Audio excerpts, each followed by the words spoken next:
Hi friends, ನಿಮಗೆಲ್ಲ ಮತ್ತೊಂದು ವಿಡಿಯೋಗೆ ಸ್ವಾಗತ. ಫ್ರೆಂಡ್ಸ್, ನೀವು ಬೆರಗುಗೊಳಿಸುವ ಲಡಾಖ್ನ ಸೌಂದರ್ಯವನ್ನು ನೋಡಿರಬಹುದು. ಆದರೆ ಈಗ ಶಾಂತಿ ಮತ್ತು ಭವ್ಯವಾದ ಈ ಭೂಮಿಯಲ್ಲಿ ಒಂದು ದೊಡ್ಡ ಬದಲಾವಣೆಯ ಗಾಳಿ ಬೀಸ್ತಾ ಇದೆ. ಲಡಾಖ್ ಈಗ ತನ್ನದೇ ಆದ ರಾಜ್ಯವಾಗುವ ಕನಸನ್ನ ನನಸು ಮಾಡಿಕೊಳ್ಳಲು ಸಜ್ಜಾಗ್ತಾ ಇದೆ. ದಶಕಗಳಿಂದ ಕೇಳಿ ಬರ್ತಾ ಇರುವ ಈ ಬೇಡಿಕೆ ಈಗ ಒಂದು ಮಹತ್ವದ ಘಟ್ಟವನ್ನು ತಲುಪಿದೆ. ಲಡಾಖ್ನ ಜನತೆ ತಮ್ಮ ಭವಿಷ್ಯವನ್ನ ತಾವೇ ನಿರ್ಧರಿಸಲು ಬಯಸ್ತಾ ಇದ್ದಾರೆ. ಈ ಹೊಸ ರಾಜ್ಯದ ಕನಸು ಹೇಗೆ ಚಿಗುರುಡಿತು, ಇದರ ಹಿಂದಿನ ಕಾರಣಗಳೇನು, ಭಾರತಕ್ಕೆ ಇದರಿಂದ ಏನು ಲಾಭ ಮತ್ತು ಲಡಾಖ್ನ ಮುಂದಿನ ಹಾದಿ ಹೇಗಿರಲಿದೆ, ಈ ಎಲ್ಲ ಕುತೂಹಲಕಾರಿ ಪ್ರಶ್ನೆಗಳಿಗೆ ಉತ್ತರ ಹಾಗೂ ಲಡಾಖ್ ಪ್ರತ್ಯೇಕ ರಾಜ್ಯವಾಗುವ ಹೋರಾಟದ ರೋಚಕ ಕಥೆಯನ್ನೇ ಇವತ್ತಿನ ಈ ಒಂದು ವಿಡಿಯೋದಲ್ಲಿ ಹೇಳ್ತಾ ಇದ್ದೀವಿ. ವಿಡಿಯೋ ತುಂಬಾನೇ ಇಂಟ್ರೆಸ್ಟಿಂಗ್ ಆಗಿದೆ ಫ್ರೆಂಡ್ಸ್. ವಿಡಿಯೋವನ್ನ ಎಲ್ಲೂ ಸ್ಕಿಪ್ ಮಾಡದೆ ಸಂಪೂರ್ಣವಾಗಿ ನೋಡಿ. ಫ್ರೆಂಡ್ಸ್, ಲಡಾಖ್ ಒಂದು ವಿಶಿಷ್ಟವಾದ ಮತ್ತು ಸುಂದರವಾದ ಪ್ರದೇಶ. ಅತ್ಯಂತ ಎತ್ತರದ ಪ್ರಸ್ಥಭೂಮಿಯಾಗಿದ್ದು ಸರಾಸರಿ ಎತ್ತರ ಸುಮಾರು 11,000 ಅಡಿಗಳಷ್ಟು ಎತ್ತರವಿದೆ. ಇಲ್ಲಿ ಎತ್ತರವಾದ ಪರ್ವತ ಶ್ರೇಣಿಗಳು ಮತ್ತು ಆಳವಾದ ಕಣಿವೆಗಳಿವೆ. ಇದು ಶೀತ ಮತ್ತು ಉಷ್ಣ ಹವಾಮಾನವನ್ನು ಹೊಂದಿದೆ. ಬೇಸಿಗೆಯಲ್ಲಿ ಹಗಲು ಹೊತ್ತು ಶೀತಕರವಾಗಿರುತ್ತೆ, ರಾತ್ರಿ ಹೊತ್ತು ಕೂಡ ತಂಪಾಗಿರುತ್ತೆ. ಚಳಿಗಾಲದಲ್ಲಿ ತಾಪಮಾನವು -ಡಿಗ್ರಿಗಿಂತಲೂ ಕಡಿಮೆ ಹೋಗುತ್ತೆ. ಇಲ್ಲಿನ ಹವಾಮಾನದಿಂದಾಗಿ ಇಲ್ಲಿ ಸಸ್ಯವರ್ಗವು ಬಹಳ ಕಡಿಮೆ. ಕಣಿವೆಗಳಲ್ಲಿ ಮತ್ತು ನದಿ ತೀರಗಳಲ್ಲಿ ಮಾತ್ರ ಸ್ವಲ್ಪ ಹಸಿರನ್ನ ಕಾಣಬಹುದು. ಲಡಾಖ್ ತನ್ನ ಬೆರಗುಗೊಳಿಸುವ ಭೂದೃಶ್ಯಕ್ಕೆ ಹೆಸರುವಾಸಿಯಾಗಿದೆ. ಬಂಜರು ಪರ್ವತಗಳು, ಸ್ಪಷ್ಟವಾದ ನೀಲಿ ಆಕಾಶ, ವರ್ಣರಂಜಿತ ಸರೋವರಗಳು ಮತ್ತು ಪ್ರಾಚೀನ ಮಠಗಳು ಇಲ್ಲಿನ ಪ್ರಮುಖ ಆಕರ್ಷಣೆಗಳು. ಲಡಾಖ್ನ ಸಂಸ್ಕೃತಿಯ ಮೇಲೆ ಟಿಬೆಟ್ನ ಬಲವಾದ ಪ್ರಭಾವವಿದೆ. ಇಲ್ಲಿನ ಹೆಚ್ಚಿನ ಜನರು ಟಿಬೆಟ್ನ ಬೌದ್ಧ ಧರ್ಮವನ್ನ ಅನುಸರಿಸ್ತಾರೆ. ಇಲ್ಲಿನ ಜನರ ಜೀವನ ಶೈಲಿ ಸಾಮಾನ್ಯವಾಗಿ ಸರಳ ಮತ್ತು ಸಾಂಪ್ರದಾಯಿಕವಾಗಿದೆ. ಕೃಷಿ ಮತ್ತು ಪಶುಪಾಲನೆಯು ಅವರ ಮುಖ್ಯ ಕಸುಬಾಗಿದೆ. ಲಡಾಖ್ನ ಜನರು ಆತ್ಮೀಯತೆಗೆ ಹೆಸರುವಾಸಿಯಾಗಿದ್ದಾರೆ. ಪ್ರವಾಸಿಗರನ್ನು ಆತ್ಮೀಯವಾಗಿ ಸ್ವಾಗತಿಸ್ತಾರೆ. ಇಲ್ಲಿನ ಮಠಗಳು ಮತ್ತು ಮನೆಗಳು ವಿಶೇಷವಾದ ವಾಸ್ತುಶಿಲ್ಪ ಶೈಲಿಯನ್ನ ಹೊಂದಿವೆ. ಅದು ಟಿಬೆಟ್ನ ಶೈಲಿಯನ್ನ ಹೋಲುತ್ತೆ. ಇನ್ನು ಲೇಹ್ ಲಡಾಖ್ನ ಅತಿದೊಡ್ಡ ಪಟ್ಟಣ ಮತ್ತು ಪ್ರಮುಖ ಕೇಂದ್ರ. ಇಲ್ಲಿ ಲೇಹ್ ಅರಮನೆ, ಶಾಂತಿ ಸ್ತೂಪ ಮತ್ತು ಹಲವಾರು ಮಠಗಳಿವೆ. ಇನ್ನು ನುಬ್ರಾ ಕಣಿವೆ ತನ್ನ ವಿಶೇಷವಾದ ಮರಳು ದಿಬ್ಬಿಗಳು ಮತ್ತು 2 ಕೊಂಬಿನ ಒಂಟೆಗಳಿಗೆ ಹೆಸರುವಾಸಿಯಾಗಿದೆ. ಇಲ್ಲಿ ಡಿಸ್ಕಟ್ ಮಠವು ಪ್ರಮುಖ ಆಕರ್ಷಣೆಯಾಗಿದೆ. ಇನ್ನು ಲಡಾಖ್ನಲ್ಲಿ ಬಣ್ಣ ಬದಲಿಸುವ ಸುಂದರವಾದ ಸರೋವರ ಹಾಗೆ ಲಡಾಖ್ನ 2ನೇ ಅತಿದೊಡ್ಡ ಪಟ್ಟಣವಾದ ಕಾರ್ಗಿಲ್ ಪಟ್ಟಣವನ್ನು ಕೂಡ, ಕಾರ್ಗಿಲ್ ಸಿಟಿಯನ್ನು ಕೂಡ ನಾವು ಕಾಣಬಹುದು. 2019ರಲ್ಲಿ ಲಡಾಖನ್ನ ಜಮ್ಮು ಮತ್ತು ಕಾಶ್ಮೀರದಿಂದ ಬೇರ್ಪಡಿಸಿ ಕೇಂದ್ರಾಡಳಿತ ಪ್ರದೇಶವಾಗಿ ಮಾಡಲಾಗಿದೆ. ಲಡಾಖ್ ಪ್ರವಾಸೋದ್ಯಮಕ್ಕೆ ಬಹಳ ಜನಪ್ರಿಯ ತಾಣವಾಗಿದೆ. ಆದರೆ ಪರಿಸರದ ಮೇಲೆ ಅದರ ಪರಿಣಾಮದ ಬಗ್ಗೆ ಕಾಳಜಿಗಳಿವೆ. ಲಡಾಖ್ನ ಗಡಿ ಪ್ರದೇಶವು ಭಾರತ ಮತ್ತು ಚೀನಾ ನಡುವಿನ ಗಡಿ ವಿವಾದದಿಂದಾಗಿ ಸೂಕ್ಷ್ಮವಾಗಿದೆ. ಒಟ್ಟಾರೆಯಾಗಿ ಲಡಾಖ್ ಒಂದು ವಿಶಿಷ್ಟವಾದ ಸಂಸ್ಕೃತಿ, ಅದ್ಭುತವಾದ ಭೂದೃಶ್ಯ ಮತ್ತು ಶಾಂತಿಯುತ ವಾತಾವರಣಗಳನ್ನು ಹೊಂದಿರುವ ಪ್ರದೇಶವಾಗಿದೆ. ಭೌಗೋಳಿಕ ಸವಾಲುಗಳು ಮತ್ತು ಸೂಕ್ಷ್ಮ ಪರಿಸ್ಥಿತಿಯ ಹೊರತಾಗಿಯೂ ಇದು ಪ್ರವಾಸಿಗರಿಗೆ ಮತ್ತು ಅಲ್ಲಿ ವಾಸಿಸುವ ಜನರಿಗೆ ಒಂದು ವಿಶೇಷವಾದ ಸ್ಥಳವಾಗಿದೆ. ಇನ್ನು ಈಗಿರುವ ಸುದ್ದಿ ಏನು ಅಂದರೆ, ಕೇಂದ್ರ ಗೃಹ ಸಚಿವಾಲಯವು ಲಡಾಖ್ನ ನಾಯಕರನ್ನು ಮುಂದಿನ ತಿಂಗಳು ಅಂದರೆ ಮೇ 20ರಂದು ದೆಹಲಿಗೆ ಮಾತುಕತೆಗೆ ಆಹ್ವಾನಿಸಿದೆ. ಕೇಂದ್ರ ಗೃಹ ಖಾತೆ ರಾಜ್ಯ ಸಚಿವ ನಿತ್ಯಾನಂದ ರೈ ಅವರ ನೇತೃತ್ವದ ಲಡಾಖ್ ಕುರಿತಾದ ಉನ್ನತ ಮಟ್ಟದ ಸಮಿತಿ HPC, Kargil democratic alliance KDA ಮತ್ತು ಲೇಹ್ ಅಪೆಕ್ಸ್ ಬಾಡಿ LABಯ ಪ್ರತಿನಿಧಿಗಳೊಂದಿಗೆ ಸಭೆ ನಡೆಸಲಿದೆ. ಇವರ ಮುಖ್ಯ ಬೇಡಿಕೆ ಏನು ಅಂದರೆ, ಲಡಾಖ್ಗೆ ಸಂಪೂರ್ಣ ರಾಜ್ಯದ ಸ್ಥಾನಮಾನ ಸಿಗಬೇಕು.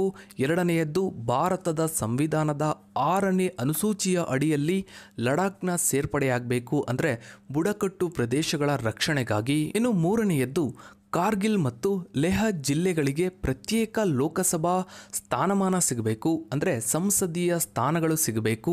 ಇನ್ನು 4ನೇಯದ್ದು, ಲಡಾಖ್ಗೆ ಪ್ರತ್ಯೇಕ ಲೋಕಸೇವಾ ಆಯೋಗ ಸಿಗಬೇಕು.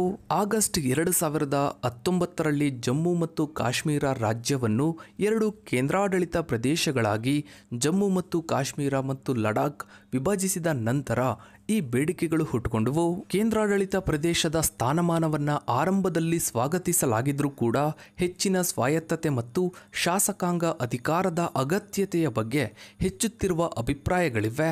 ಲಡಾಖ್ನಲ್ಲಿ ಶಾಸಕಾಂಗ ಸಭೆ ಇಲ್ಲದಿರುವ ಬಗ್ಗೆ ನಾಯಕರು ಕಳವಳವನ್ನ ವ್ಯಕ್ತಪಡಿಸಿದ್ದಾರೆ.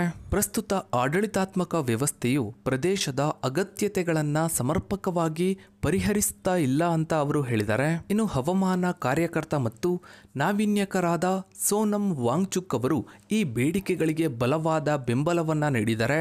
ಈ ಕುರಿತು ಜಾಗೃತಿ ಮೂಡಿಸಲು ಮತ್ತು ಕೇಂದ್ರ ಸರ್ಕಾರದ ಮೇಲೆ ಒತ್ತಡ ಹೇರಲು ಉಪವಾಸ ಸತ್ಯಾಗ್ರಹವನ್ನು ಕೂಡ ನಡೆಸ್ತಾ ಇದ್ದಾರೆ. ರಾಜ್ಯದ ಸ್ಥಾನಮಾನ ಜನರ ಆಶಯವಾಗಿದ್ರೂ 6ನೇ ಅನುಸೂಚಿಯ ಅಡಿಯಲ್ಲಿ ಸೇರ್ಪಡೆ ಹಿಂದಿನ ಚುನಾವಣೆಗಳಲ್ಲಿ ನೀಡಿದ್ದ ಸ್ಪಷ್ಟ ಭರವಸೆ ಎಂದು ಅವರು ಒತ್ತಿ ಹೇಳ್ತಾ ಇದ್ದಾರೆ. ಈ ಬೇಡಿಕೆಗಳ ಪರವಾಗಿ ಸಾರ್ವಜನಿಕರ ಬಲವಾದ ಅಭಿಪ್ರಾಯವನ್ನ ಎತ್ತಿ ತೋರಿಸುವ ಹಲವಾರು ಪ್ರತಿಭಟನೆಗಳು ಮತ್ತು ಬಂದ್ಗಳು ಲಡಾಖ್ನಲ್ಲಿ ಕಳೆದ ವರ್ಷ ನಡೆದಿವೆ. ಇನ್ನು ಕೇಂದ್ರ ಸರ್ಕಾರವು ಚರ್ಚೆಗಳಲ್ಲಿ ತೊಡಗಿದ್ರೂ ರಾಜ್ಯದ ಸ್ಥಾನಮಾನದ ಬೇಡಿಕೆಯ ಕುರಿತು ಇನ್ನು ಯಾವುದೇ ನಿರ್ಣಾಯಕ ತೀರ್ಮಾನವನ್ನ ಕೈಗೊಂಡಿಲ್ಲ.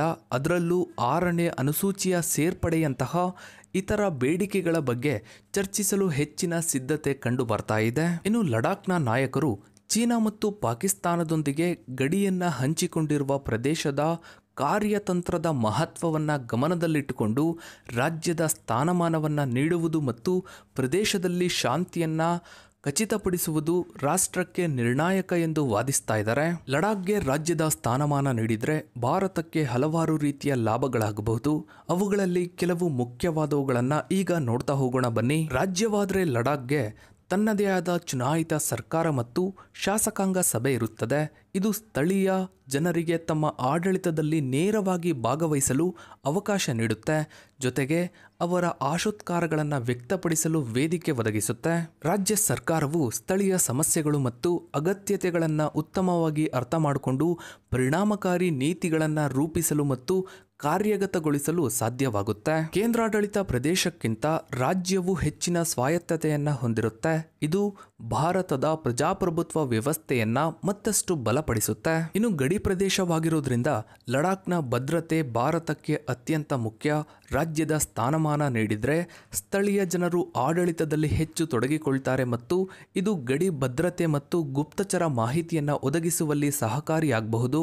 ಸ್ಥಳೀಯ ಜನರ ಆಶಯಗಳನ್ನ ಈಡೇರಿಸೋದ್ರಿಂದ ರಾಷ್ಟ್ರೀಯ ಏಕತೆ ಮತ್ತು ಸಮಗ್ರತೆ ಬಲಗೊಳ್ಳಬಹುದು. ಇನ್ನು ರಾಜ್ಯದ ಸ್ಥಾನಮಾನವು ಲಡಾಖ್ನ ವಿಶಿಷ್ಟ ಸಂಸ್ಕೃತಿ ಮತ್ತು ನೈಸರ್ಗಿಕ ಸೌಂದರ್ಯವನ್ನ ಪ್ರಚಾರಪಡಿಸಲು ಹೆಚ್ಚಿನ ಅವಕಾಶವನ್ನ ಒದಗಿಸುತ್ತೆ. ಸ್ವಾಯತ್ತ ಆಡಳಿತವು ಪ್ರವಾಸೋದ್ಯಮವನ್ನ ಸುಸ್ಥಿರವಾಗಿ ಅಭಿವೃದ್ಧಿಪಡಿಸಲು ಮತ್ತು ಮೂಲ ಸೌಕರ್ಯಗಳನ್ನು ಸುಧಾರಿಸಲು ಗಮನ ಹರಿಸಬಹುದು. ರಾಜ್ಯದ ಸ್ಥಿರತೆ ಮತ್ತು ಉತ್ತಮ ಆಡಳಿತವು ಖಾಸಗಿ ಹೂಡಿಕೆಗಳನ್ನು ಆಕರ್ಷಿಸಬಹುದು. ಇದು ಉದ್ಯೋಗ ಅವಕಾಶಗಳನ್ನು ಸೃಷ್ಟಿಸುತ್ತದೆ ಮತ್ತು ಆರ್ಥಿಕ ಬೆಳವಣಿಗೆಗೆ ಸಹಾಯ ಮಾಡುತ್ತೆ. ಇನ್ನು ಲಡಾಖ್ನ ಸೂಕ್ಷ್ಮ ಪರಿಸರವನ್ನ ರಕ್ಷಿಸುವುದು ಬಹಳ ಮುಖ್ಯ. ರಾಜ್ಯ ಸರ್ಕಾರವು ಸ್ಥಳೀಯ ಪರಿಸ್ಥಿತಿಗೆ ಅನುಗುಣವಾದ ಕಠಿಣ ನಿಯಮಗಳನ್ನು ರೂಪಿಸಲು ಮತ್ತು ಜಾರಿಗೊಳಿಸಲು ಸಾಧ್ಯವಾಗಬಹುದು. ಜೊತೆಗೆ ಶಿಕ್ಷಣ, ಆರೋಗ್ಯ ಮತ್ತು ಇತರ ಸಾಮಾಜಿಕ ಸೇವೆಗಳನ್ನು ಸ್ಥಳೀಯ ಅಗತ್ಯತೆಗಳಿಗೆ ಅನುಗುಣವಾಗಿ ಸುಧಾರಿಸಲು ರಾಜ್ಯ ಸರ್ಕಾರಕ್ಕೆ ಹೆಚ್ಚಿನ ಅಧಿಕಾರವಿರುತ್ತೆ. ಸೊ ಇಷ್ಟೆಲ್ಲ ಕಾರಣಗಳನ್ನು ಗಮನದಲ್ಲಿಟ್ಟುಕೊಂಡೇ ಕೇಂದ್ರ ಸರ್ಕಾರವು ಲಡಾಖ್ನ ನಾಯಕರೊಂದಿಗೆ ಈಗ ಒಂದು ಉನ್ನತ ಮಟ್ಟದ ಸಭೆಯನ್ನ ನಡೆಸ್ತಾ ಇದೆ. ಸೊ ಫ್ರೆಂಡ್ಸ್, ಇದಾಗಿತ್ತು ಇವತ್ತಿನ ಈ ಒಂದು ವಿಡಿಯೋದ ಬಗ್ಗೆ ನಿಮ್ಮ ಅನಿಸಿಕೆ ಅಭಿಪ್ರಾಯಗಳನ್ನು ತಪ್ಪದೆ ಕಮೆಂಟ್ ಸೆಕ್ಷನ್ ಅಲ್ಲಿ ಕಮೆಂಟ್ ಮಾಡಿ. ಹಾಗೆ ವಿಡಿಯೋಗೊಂದು ಲೈಕ್ ಮಾಡ್ತಾ ವಿಡಿಯೋನ ಆದಷ್ಟು ಎಲ್ಲ ಕಡೆ ಶೇರ್ ಮಾಡಿ. ನೀವಿನ್ನೂ ನಮ್ಮ ಚಾನಲ್ಗೆ ಸಬ್ಸ್ಕ್ರೈಬ್ ಆಗಿಲ್ಲ ಅಂದರೆ ಕೆಳಗಡೆ ಕಾಣೋ ಸಬ್ಸ್ಕ್ರೈಬ್ ಅನ್ನು ಕ್ಲಿಕ್ ಮಾಡಿ. ಹಾಗೆ ಪಕ್ಕದಲ್ಲಿ ಕಾಣೋ ಬೆಲ್ ಐಕನ್ ಕೂಡ ಕ್ಲಿಕ್ ಮಾಡಿ. Thanks for watching.